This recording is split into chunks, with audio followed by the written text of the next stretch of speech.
majina ambao si mazuri, lakini nataka kumkumbusha kwamba Raila alichaguliwa na NAK. Hata hapa bungeni anajulikana kama mbunge, alikuja bungeni na chama cha NAK. Na sijui vile alienda kwa LDP, ilikuwaje akaenda kwa LDP na bado akatoka kwa LDP, sijui saa hii yako kwa ODM. Nataka kumkumbusha kama kuna mtu aina hiyo ambao anasema ni ukahaba wa kisiasa, yeye ndio ukahaba number 1 kwa sababu sasa alichaguliwa na NAK. Na sasa ako kwa LDP na bado ako kwa ODM, na saa hizi sijui yako wapi, ataenda tena wapi. Kwa hivyo sikuona ni vizuri atumie lugha mbaya, na sioni ubaya wowote wa mwanasiasa ikiwa mmoja ni ndile. Kama nilichukuliwa bunge nisaidie watu wangu, na pengine ninaona watu wanaelekea mwelekeo mwingine, na pengine kama saa hii rais ana nia ya kusaidia Wakenya, ameleta elimu ya bure ambao wengine wakina Uhuru walikuwa wanasema haiwezekani. Labda kwa sababu unajua Uhuru alisomeshwa akiwa amebebwa na basi kwenda shule na kurudi. All right, that is Kalembe Ndile, just from the archives there, the museum, as you saw it, just in memoriam and remembering some of his sentiments from the political landscape as well, as far as the Kamba politics is concerned.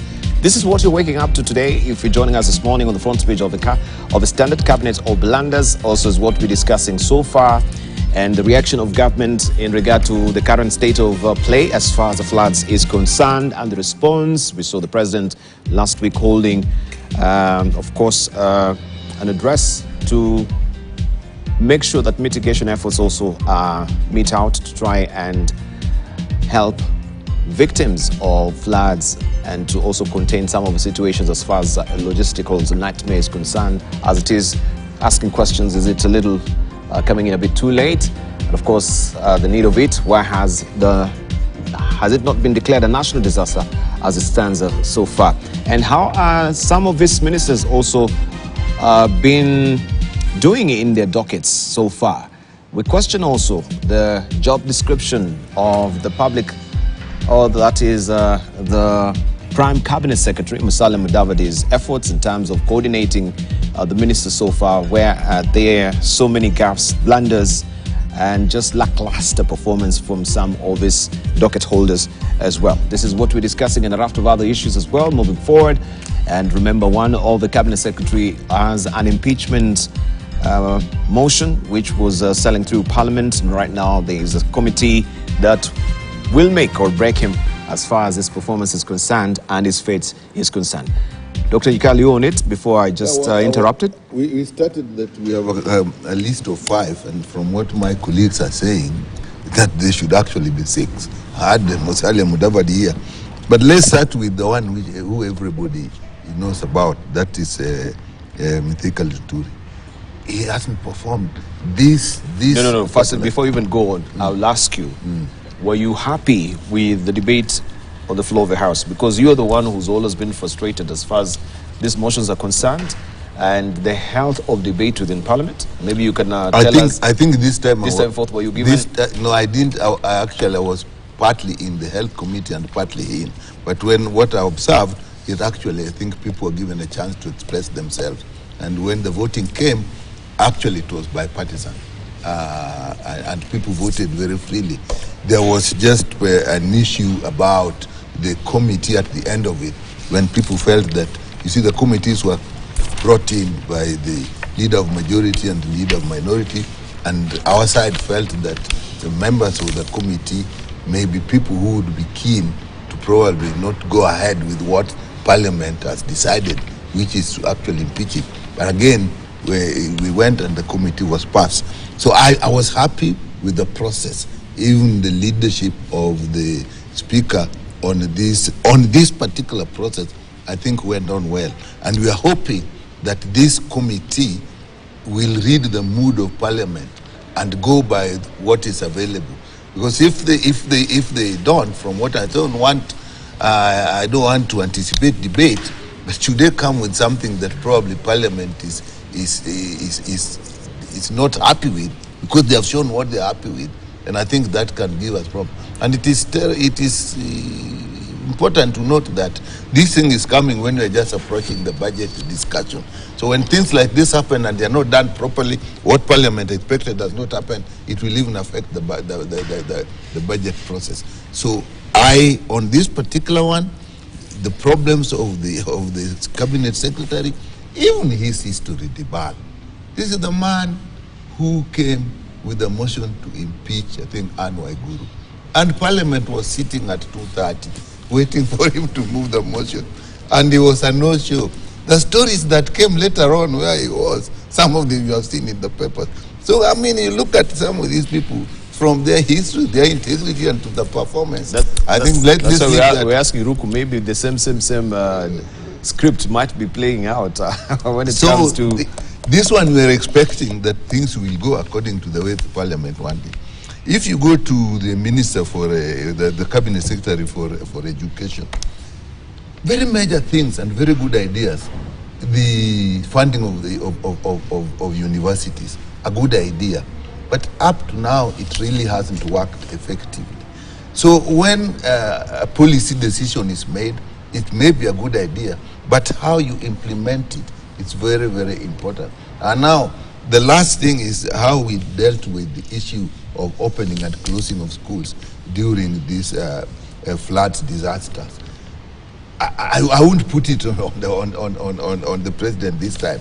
To make a decision at midnight when kids are already on the way going to school. Some schools had even to say, we're receiving kids, they have come. And the decision is being made. 1-2 weeks before that decision should have been made. Parents plan, people plan. Now look at Moses Kuria. He comes with a big thing. Look at when he was in trade. Look at the issue of oil and so on. We really never got to the oil that was being imported, edible oil that would be being imported. That matter also, it kind of gone quiet. But he was in it at that time. Then now he comes and says when he's in public service that people are going to be employed on contract instead of permanent and pension. A huge policy statement with huge repercussions, and you don't even know whether they're saving with it when you employ people on contract and paying them gratuities. And that means you may pay them more. And what happens to the social protection, the pension when they retire? You will land the government with a huge budget at the end of it. So again, that is not expected. Cabinet Secretary for Health. Just, nurses are actually threatening to strike this week. Do you know the main thing that really has held this thing back? That we can't make a distinction between a qualified doctor who is doing internship and a student, and you want to use the same definition of internship as is being used in industry. That is the crux of the matter. And the other one of the issue of the registrars, UHC employees. My view, had we resolved this problem earlier, this Me Too that is coming, Me Too, if you don't resolve a problem, Me Too. I would rather you have Me Too and people saying, you resolve that one, resolve ours, and we are working. But you have a Me Too because the others are on track, we are also joining. That has not been. CS Mukomen, my problem has been with this actually handling the airport. And when there was the blackout, and there have been a lot of blackouts, he narrowed on the airport and didn't ask, what is the bigger picture that is bringing a national blackout, and even another one has come. You don't get those things. So you look at all these people, there is some lack of performance. You can't say the whole cabinet because there are some that seem to be doing a good job, like Interior, although we have not sorted out the implication of security in the North Rift. But at least you see him doing things. So we have to look at that. Then when this is happening, it then goes, what is happening at cabinet level? Because cabinet, as far as I think, the little I understand, is that every person reports on what is going on in their area, and all members then can make a contribution and coordination. Because if you are, say, dealing with with the transport. Sometimes transport may involve security. If there is a huge, if a bridge is broken and people are having problems there, people are sleeping out, security comes in. So that is where the biggest coordination comes. So we have a problem with structure. These people in the cabinet, I don't think they can blame the standard.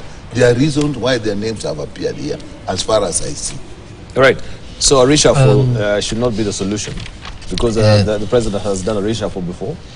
Let me first of all say I don't agree first of all with the headline that it's a cabinet of blunders. By the way, as a matter of fact, let us be very specific and deal with, if there is an issue with a cabinet secretary, like now where we have why do you think it's wrong-headed?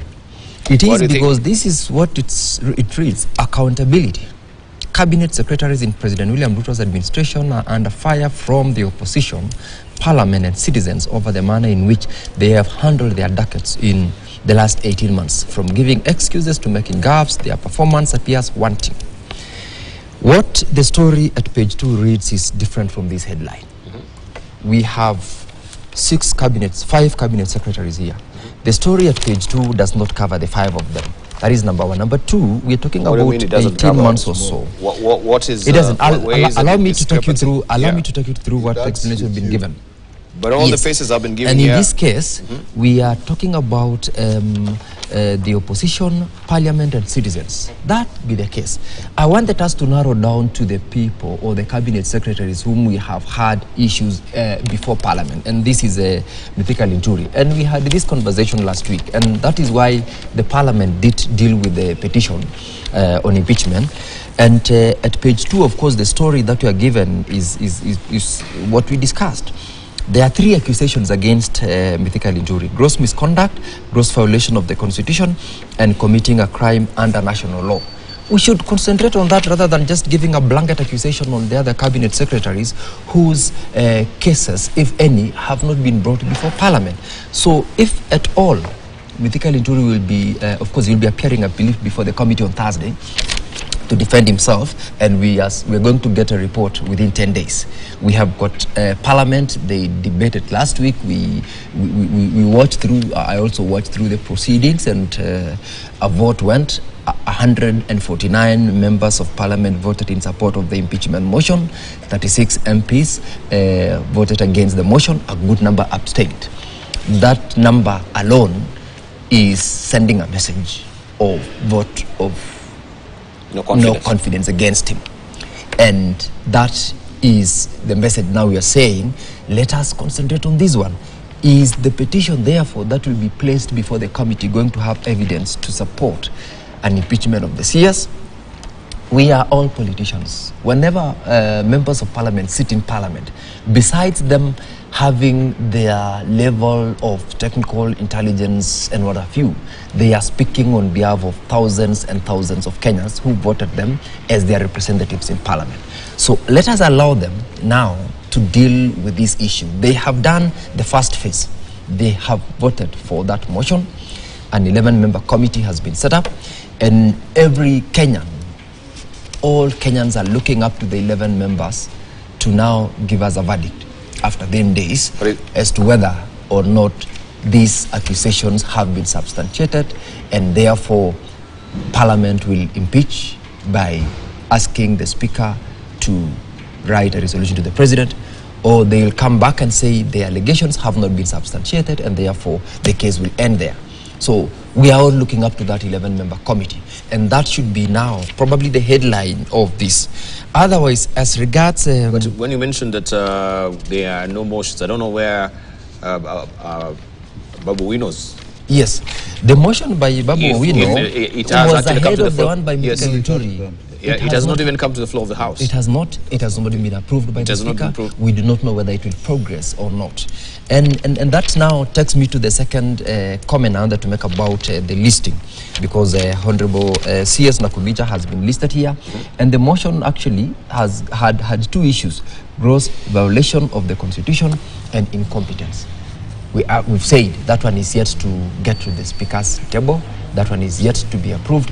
It has not gotten to Parliament. As to whether or not he's even candidated the numbers required, it's yet to. So let us not have a debate on it because it's something that is yet to go to Parliament. However, we are all in agreement that there is a crisis in handling the doctors' strike. But the most unfortunate thing, and Dr. Nyikal, I actually managed to get yesterday the return to work formula agreement that was signed on 21st of April. I didn't know that these two groups had signed a return to work formula.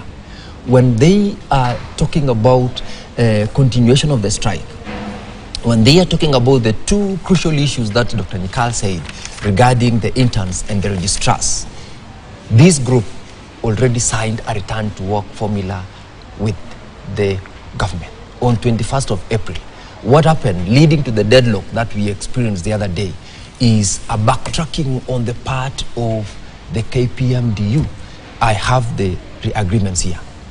And it was, I believe, a miscalculation on their part, very poor negotiation skills, because it is not all about the 18 or the 19 issues they are talking about, because the 19 issues had been agreed upon. There was only one item that was remaining, and that was the item on interns. These interns from that agreement, which I have read, I've gone through, had a case because they decided, since we have agreed on 18 issues, let us sign a return to work formula. This remaining issue on interns, we will go back to court and we will await for the court's pronouncement. They filed a fresh case in court. That will be before the judge at 9 o'clock today. The case on interns is pending in the High Court, or rather Employment and Labor Relations Court in Eldoret. That return to work formula seemed not to have gone down well with these people who are pushing for this strike, and therefore they backtracked on it. That is where the problem is. They had no issues as regards the county governments. They had no issues as regards the national government other than on the interns. And as a matter of fact, Debal, there are only 4 institutions the government has employed doctors. Kenyatta National Hospital, Kenyatta University Referral Hospital, Mathare, and Moi Teaching and Referral Hospital. Only 4. The rest are under the county governments. And so, of all this, the issue about, for instance, at Kenyatta National Hospital, there were 81 doctors who were employed during COVID time. And since there was a special fund to support this program, they were getting the 206 they are talking about. Upon COVID exiting the conversation, that budget definitely was depleted. Whatever was remaining, they sat back, agreed that, look, instead of losing 81 doctors because there is no more fund, let us agree to make a standard pay for all of us. And that was the ongoing agreement up to date.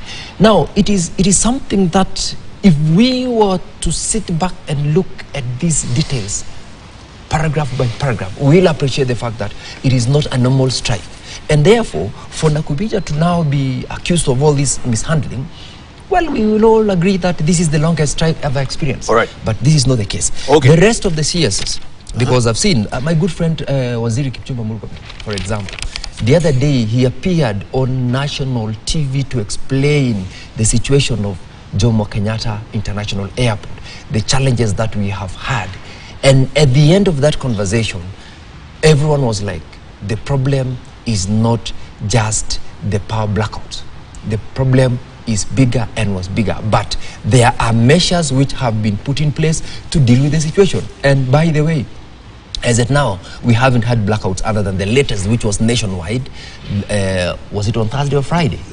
I think it was on Thursday, nationwide blackout. Other than that, from the time there were interventions, JKIA has had generators that are auto and have worked throughout without a problem. When we had nationwide blackout, JKIA was lit because the generators are up and running and they were on standby all the time. So we shouldn't just blanketly accuse them. I mean, look at the roads right now. All right. He has managed to deal with the situation despite the heavy floods along the Maimayu Narok Road. They was telling you, people have been warned in good time to avoid such roads, and they have cleared where possible to facilitate access. So let's also give credit where it is due. They have done their best despite the challenges that we have. So we can only have a conversation on the headline about the person whom we have put before Parliament. The rest allow them to deal with. When you look at Mashogu, he said in the statement that he read, based on this assessment, the Ministry of Education has resolved to postpone the reopening of schools by 1 week for second term. That was now on the communication he gave us on the midnight of Sunday. This is what we are all saying. These are emergencies. There is no one sleeping when Kenyans are dying. What happened in Maimayu happened at 2 a.m. So we cannot just say merely because of the fact that this statement came at midnight. No. But you can just not brush it. This is not the anchor point that you can actually latch on, because it is just giving you an indication of what has been happening in the ministries. Right? Honestly. It is not this that I now, just told you, because it would be unfair to just cherry pick this particular and say that you're underperforming. But we're just looking at the dismal performance within those particular ministries. For instance, let me ask you a question. Yes. Why isn't Moses Kuria not facing impeachment? Why would he face impeachment in the first place? The reason as to why Moses Kuria... Has he not appeared before Parliamentary Committee on the issue of edible oils? He has appeared before that committee. He was exonerated. A report was released. Was he exonerated? He was exonerated. That is why it didn't progress beyond that. Why was the president asking the ESCC to actually, investigate this? As a matter of fact. So we've not had any report from ESCC, have we? I'll have to know if there's a report from ESCC. We don't. We don't. It's an ongoing investigation. It's an ongoing. So how is he exonerated and it's an ongoing investigation? Because he cannot be guilty unless he's been found to be guilty. It is an ongoing investigation. But you just mentioned yourself that he's been exonerated. By whom? The investigation by Parliamentary Committee, Debal, is completely different from the investigations by ESCC. And assuming today that Are we investigating on the same issue of edible oils? Yes. So how diametrically different is it? They are different because ESCC is an institution that is mandated by the Constitution to deal with it. Parliamentary Committee is the same thing. The mandate of Parliamentary Committee will be to give a report to the floor of the House and have it debated at the plenary. A resolution is given.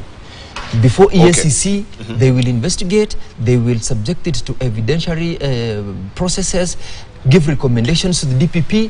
If then DPP decides to approve charges, you know what I'm surprised about? I'm surprised that the level of swiftness that the Parliamentary Committee will end their investigation, while even the ESCC has not ended theirs. So would you tell me? Because of the two different things and the two different mandates. A resolution from a Parliamentary Committee on an issue will be taken before the plenary and it be debated and approved or otherwise by the plenary.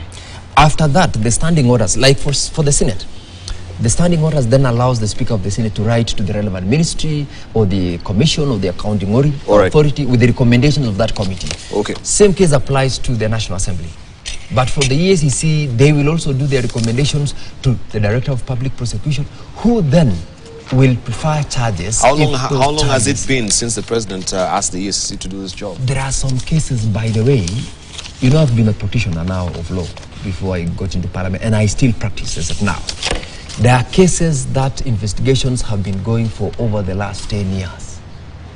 Yes, there are cases that have been pending. You have an indication of, we can maybe wait for the next 10 years to know. So that's a fact that we must say this is what we're talking. So we have Parliament who's exonerated. The ESCC is still investigating. Maybe it will take another 10 good years. But the question is, Honorable Ruku, I'm coming to you. Yes. And maybe I should ask Ruku. Yes. From your own assessment, do you think also that was a gross violation of the Constitution? The case of edible oils? Yes, serious gross violation of the Constitution. And let me tell you, the bar, from where I sit, we are likely to see an impeachment motion of Honorable Moses Kuria in the near future. If the kind of way he has been carrying out his responsibilities, there is high likelihood in the near future to see a motion of impeachment for Honorable Moses Kuria. Only that is still not yet ripe for it. And I'm saying this without fear of contradiction. What is not ripe? I fail to understand what is not ripe. When you say there's a gross violation, I don't know what ripeness you're waiting for. There's been an issue, and I'm inclined to wonder as well. The issue is, even with the agencies that we have KEBS, we've given a clean bill of health. No, first of all, they say that the edible oils are not fit for human consumption. The issue is then that you circle back again and say, okay, they are certified, they're now good for human consumption. Whatever miracle happened between unfitness and now they're fit, yes, we needed to know. That is was where it taken for prayer somewhere that now it's become fit? That is what where, really happened? That is where the problem is, and that is what needs to be, investigated and the truth be known. Because also you cannot accuse someone based on rumors. There must be fact. KEBS says that all the edible oils which did not meet the standard, they never came out of the warehouse to the people, to the market. So meaning there is no unsuitable edible oil in the market. So we need to unearth whether that is the truth. And if it is true, then there's no case. You need to accuse anyone. So which we take with a measure of pinch of salt. So there's an area, there's some gray area which needs to be unearthed. But having said that, let's talk about transport management. No. Before we go that, we need just to hover around that particular issue of oil as well, because you mentioned, they never came out from the stores that were deemed not to be for human consumption. But we know that the Kenya National Corporation Trading, the KNTC Corporation had issues of how they're going to, I don't want to say dispel, or how they're going actually to, because they were left with, so to speak, egg in their faces, and they had huge tons of edible oil that cannot be, that is not fit for human consumption. It was not in the stores. It had already come from the stores. This is information that we're privy to, unless you're telling us something else. And there was a huge debate. They had also the minister calling some of his edible oil manufacturers so that they can actually absorb this, which they startly denied. You want to tell me you're not privy to this particular Kenya information? Trading Corporation can say that because it is a one buy. No. Okay, but KEBS, the institution which is in charge of authorizing. No, I just wanted to give me a binary yes or no, if maybe you're privy to. So were there no meetings that were called between the ministry and some of the edible oils manufacturers on how they're going to absorb this particular edible oil, of which the manufacturers stoutly denied? Because in the first place, you imported this against their advice. I'm not aware. Fantastic. I'm not aware about that. But what I'm aware is that KEBS standards says that any edible oil which did not meet the standard did not get its way to the Kenyan market. But if we have evidence showing that edible oil, which is not fit for human consumption, which does not have proper elements as far as manufacturing is concerned, is in the market, then that would be a totally different case. And I'm sure Kenyan Parliament, the National Assembly, will not sit pretty for Kenyan to be consuming poison in the name of edible oils. So for sure, want to consuming contaminated sugar? And it is the same case that it never got to the public domain from the stores? That's the thing we're saying. Let's get proof from the bodies in charge of this work, and one of them is KEBS. So CID, Criminal Investigation Body, has a serious mandate to investigate and get to know. You know, the good thing with fertilizer is that you're able to see with your naked eye that this is not fertilizer. This is marrow. In this case of edible oils, you can only test and see whether the element which are supposed to be in edible oil, whether they are there or not. They can only do a laboratory test. You cannot be able to tell with your naked eye. So we need to help from the body in charge of doing such kind of a laboratory test, and that body is KEBS. Also, we need also help from our universities. Universities have serious laboratories. Kenyatta University, University of Nairobi, and other universities, they can be able to sample the edible oils we have across the country. Go buy, take a receipt, go to your laboratory, test and see whether the test given by the test result given by KEBS meets what you are able to see. So we have facilities which can help us to understand whether indeed this is the right edible oils to be sold in the market. Right. Just like I am very bitter and annoyed with what's happening. Kenyans we are still buying Roundup for use in our farms, and Roundup has been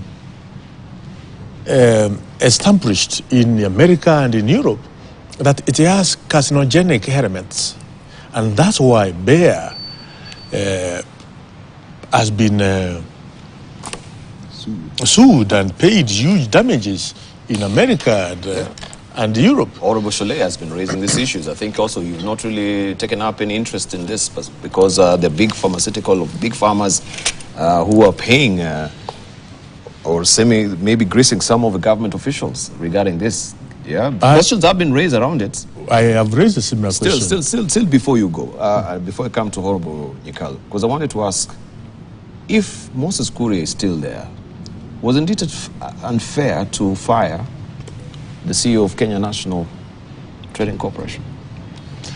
I don't have facts as far as That's what I'm saying. The way we the don't CEO have facts, you say. was fired.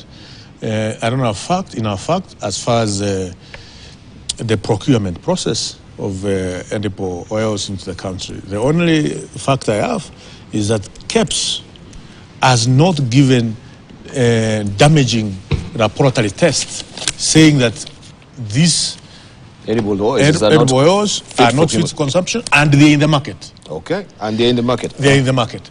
They have not said. They said there is a consignment which is not fit for consumption, but it is in the store. We have not allowed it to be in the market. That's what they said. So those are the facts. Just to assist you, the issue, as you said, as you well put, was that the consignment that was not released was not with as a health safety challenge. It didn't meet what they call vitamin A level of parameter to check, which is not a health safety issue. And therefore, it is that aspect that led to now the investigation. So it wasn't as we got to report, because even me, as at that time, I read in the papers that there were edible oil that was not fit for human consumption. It was because it lacked a parameter under vitamin A, which is not classified under now the technical classification of KEBS as a health safety parameter issue that would warrant a classification that it was unfit for human consumption. That is as far as I understood. So this is not a serious concern? No, I didn't say that. No, I'm just asking. No, because I'm asking if it's not as it's a serious concern, but it never got into the market. We need some proof. I'm struggling to actually see when you're talking about this a gross violation and there's someone who's gone home because of this particular edible oil, and it is just vitamin A that is maybe did not meet the standard. This has been the question with the fertilizer. Because it is not fake, we have to draw our Webster dictionaries to try and see what is fake and what is, to get just the proper definition. Because someone has gone home, she's a mother of someone, and you still have the CS here in the office. If there is nothing as serious that would warrant her really going home, then we need to know, why was she fired? That's the only question we're asking. Let me just come in. You know, the fact that for all the names that have been put here, we have issues that we are discussing. And my colleagues have gone to great extent to actually try and explain, like that edible oil. If it doesn't have enough vitamin A, it shouldn't go into the market.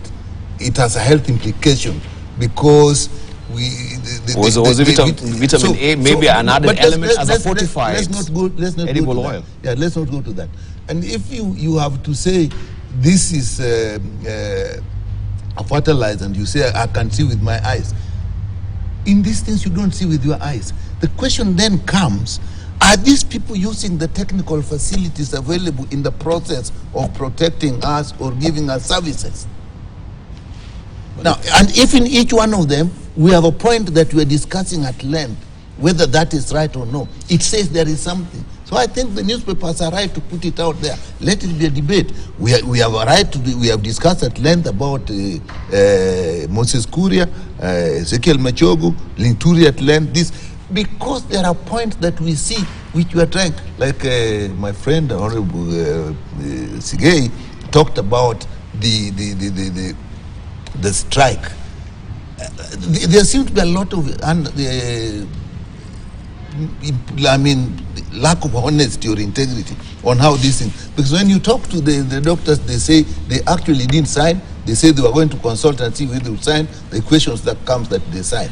But even if you leave that, you know, there could be 18 issues. There could be 18 issues. But let me tell you, this issue of interns and harmonization will bring the national government and the county government smack together, because the ministry must give the standards of how all the operations in health are done across countries. Mm-hmm. So the harmonization, which was a problem, is so UHC is not only the doctors, even the nurses are coming back with the issue of UHC. And it is not the 2006 we are talking about. This was about the interns. Now, even if we leave everything, the issue of interns is what has been a sticking point. We've been with them in the committee. And up to now, me as a medical person, I cannot understand why at the level of the cabinet, people cannot distinguish and see who a medical intern is as different from other interns in the industry, students that are going there. This is an international practice. And so the person who is in charge of that is the cabinet secretary, who should actually advise. I would be okay and say, these are actually people we should employ, but we don't have money. But we can't now turn around and say, these are not qualified people who are working. That's a totally different concept. So those concepts are so important, and you can't blame the whole cabinet, you can't blame the president, because that minister in any area, even this one of health, has technical people who would give advice. Even if you go to fertilizer, there are technical people who should advise. Even if you go to edible oil, there are technical people who should advise before this thing becomes a public issue. So, to me, the fact that for each and every one of them, we have a point we are discussing in detail and finding out how and why, then let the names are here in a justifiable manner, and let it be a public debate. Thank you. Yes. We should be winding up. We can't just go and protect them. Let it be a public debate. All right. We are winding up, and I wanted just to ask you, Honorable Sigei and Rukuf. So since we have most of these cabinet secretaries, they've appeared before Parliament. Have we ever had the Prime Cabinet Secretary appearing before Parliament? Cabinet secretaries? Yes. No. The Prime Cabinet Secretary. Yeah, in the No, to ask questions, to answer questions. Yeah, he has been there once to answer the questions. In the plenary to answer the questions. The Prime Cabinet Secretary has been there. But there's something I wanted to say, Deepa, before we wind up. I interrupted, okay. Yeah, on transport management. Transport management is a critical sector. It's a sector which is huge and which has a huge potential to employ many Kenyans. And we can only achieve it or utilize or take advantage of the transport sector if we are able to manage it properly. From the time CS Murkomen came in office, we have not seen any policy change as far as the transport management of transport sector is concerned. We need a new thinking. We need a new paradigm shift in managing transport sector. It has a huge potential. The status quo That's what we have experienced up to now. The way the previous administration were operating as far as the transport sector is concerned, the only time we witness serious paradigm shift as far as transport sector is concerned is when Honorable Michuki was the Minister for Transport. We need a new thinking. It has a serious potential to employ many, many Kenyans. So I'll be very happy to see new thinking happening within the transport sector. I'll be happy to see new policies coming up from CS Murkomen, or even coming up with... Or a new CS. That is a prerogative of the president. That's a prerogative of the president. But I'm not comfortable to see is the status quo of managing the transport sector. We need to see even probably some amendment as far as the Traffic Management Act is concerned, or developing a new traffic management bill coming from this office, because the way we are running our transport sector is not taking advantage of its full potential. Mm-hmm. There's still a very big room which we need to cover. Whether it is sea transport, air transport, land transport, we need some energy in that space. That is as far as the ministers are concerned. Energy. We need some energy. We need some energy. You know, it speaks a lot, Honorable Sige, when he says we need some energy. And Sige, yeah. If you interrogate what Honorable definitely.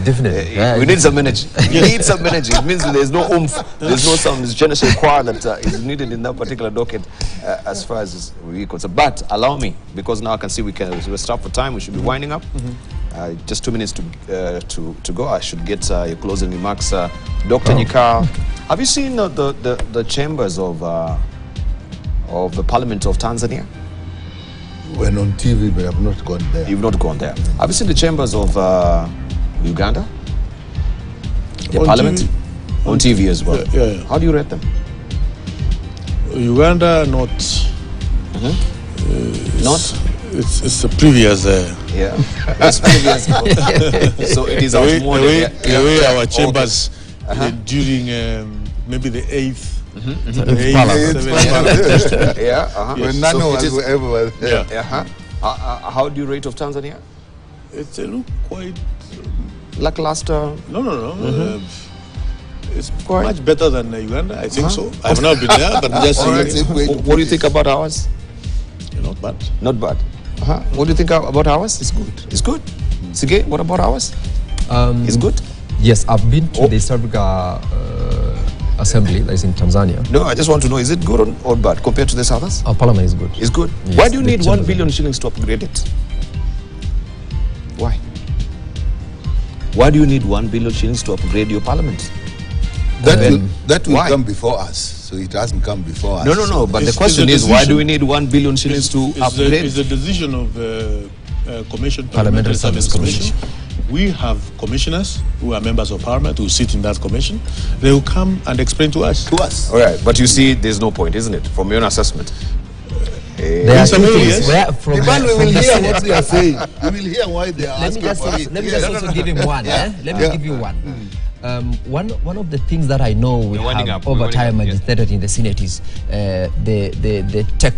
You see, we need to report what goes on. The Hansard is the challenge. Our machines, which we're using to get the order paper, are outdated. That could be one of the things that I know if it comes before me.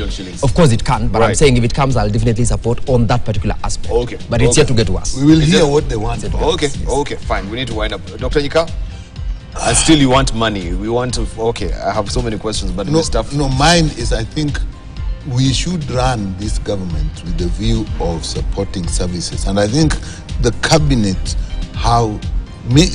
secretaries have structures below them with technical people that can actually aid them to make decisions. Because what we are seeing are actually lack of technical input. Thank you.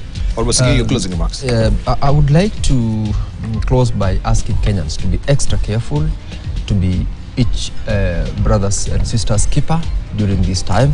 And I want to also applaud the government and ask those who are responsible in various offices to make sure that whatever resources are availed to mitigate the losses that we have experienced out of the heavy rains into efficient utilization, so that Kenyans can get support and avoid misuse of public resources. Thank you. That is my request to those who are in responsible dockets, from the national government to the county government and other agencies which are involved in this sector now. Fantastic. Honorable Rugo, your closing remarks.